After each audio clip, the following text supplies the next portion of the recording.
Hi, my name's Norm Boursey. I'm from Clark Summit, Pennsylvania, and I'm here at the Salt Company's car show, AACA, and this is my car. But the story of my car is that one day I went to another car show and I bought this MGA here. And then when I bought it, I brought it home on a Monday, and it rained all week, didn't get a chance to drive it. So I went and I pulled it out of the garage at work, and a guy came up and said, "How much for the car?" And I sold it. I called my wife, and she told me, "Well, why did you sell that car?"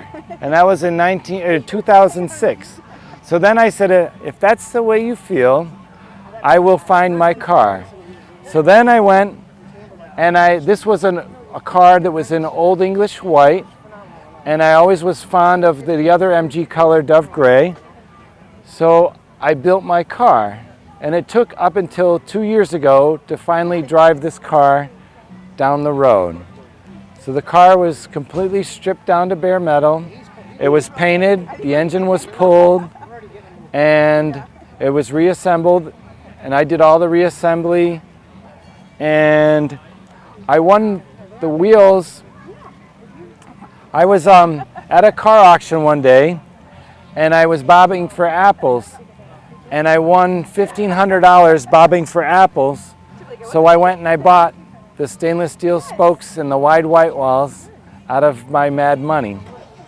So I've had the car driving for 2 years now, and I'm just really enjoying it.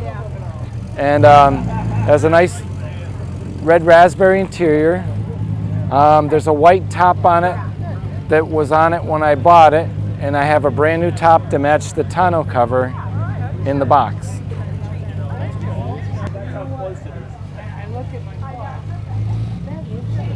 So it's a 57 MGA, and it's done pretty much 95% all original. There's no tchotchke on the car. It's the way you would buy it right out of the showroom. There's no options, just very standard production car. The only one thing that isn't original is the Cibi headlights that are French high-performance headlights that I bought a BMW 2002 once, and I stole the headlights out of it and sold the car.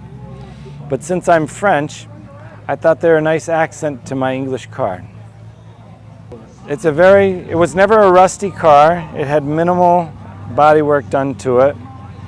And when I had it painted, everybody wanted me to pull the frame off of the car, and I refused, because what happens with these MGs is that the doors don't line up and they don't shut properly. And mine, the doors line up beautiful, the car shuts, the doors shut absolutely perfect. And actually they're not, it's still, the door's still open a little. So if you open the door, you shut it, my door's shut perfect, and that's something that doesn't happen with an MG. So these little attachments are what they call lift dots. So you lift the dots up, and that's how you open up the cockpit for the interior. And it's all English leather interior upholstery. And my friend Harry actually did all the upholstery work on this car. And he's very good, but he's not a professional, just makes it professional. And the whole dash was removed from this car, and all the gauges were polished, and it was reassembled. And every gauge on this car is stamped 10 of 56, and it's a 57 MGA.